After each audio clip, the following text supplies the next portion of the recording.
అంగరంగ వైభవంగా శంబర పోల్మంబ సిరిమానోత్సవం. లక్షలాదిగా తరలివచ్చిన భక్తజనం. కట్టుదిట్టమైన ఏర్పాట్లు చేసిన మన్యం జిల్లా యంత్రాంగం. ఉత్తరాంధ్ర ప్రజల ఇలవేల్పు గిరిజనుల ఆరాధ్య దేవత శంబర పోల్మంబ సిరిమానోత్సవం అంగరంగ వైభవంగా సాగింది. ఉత్తరాంధ్ర జిల్లాల వాసులతో పాటు ఇతర రాష్ట్రాల నుంచి భక్తులు తరలి రావడంతో శంబర జనసంద్రంగా మారింది. వేకుజాము నుంచి అమ్మవారి దర్శనానికి బారులు తీరారు. గిరిజన శాఖ మంత్రి గుమ్మడి సంధ్యారాణి అమ్మవారికి పట్టు వస్త్రాలు సమర్పించి ప్రత్యేక పూజలు నిర్వహించారు. భక్తులకు ఇబ్బందులు కలగకుండా పోలీస్ శాఖ గట్టి బందోబస్తు చేపట్టింది.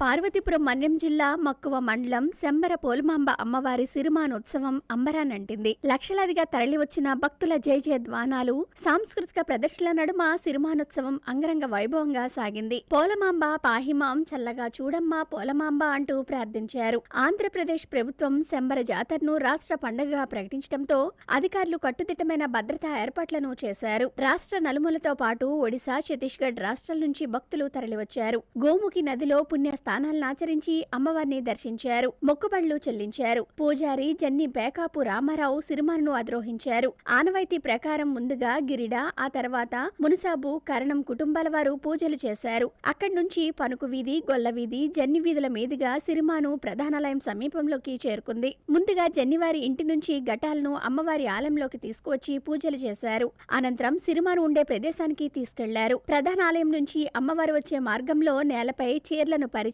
వాటిపై చిన్నారులను పడుకోబెట్టగా వారిపై నుంచి అమ్మవారి ఘటాలను దాటించారు. జన్నివారి ఇంటి నుంచి అమ్మవారి ఘటాలను గిరిడా వారింటికి, ఆ తర్వాత మునసబు, కరణం ఇళ్లకు తీసుకెళ్లి పూజలు చేశారు. గిరిజన సంక్షేమ శాఖ మంత్రి గుమ్మడి సంధ్యారాణి అమ్మవారికి ప్రభుత్వం తరపున పట్టు వస్త్రాలను సమర్పించగా ఆలయ అధికారులు, అర్చకులు ప్రత్యేక పూజలు చేశారు. ఆర్డీఓ పర్యవేక్షణలో అధికారులు సమన్వయంతో పనిచేసి క్యూ లైన్లు ఏర్పాటు, బస్సుల రాకపోకలు, ట్రాఫిక్ మళ్లింపు వంటి చర్యలు పక్కాగా అమలు చేయడంతో భక్తులకు ఎలాంటి ఇబ్బందులు కలగలేదు. SP Madhavareddy, additional SP doctor Dilip Kiran ఆధ్వర్యంలో పోలీస్ శాఖ బందోబస్తు చర్యలు చేపట్టారు.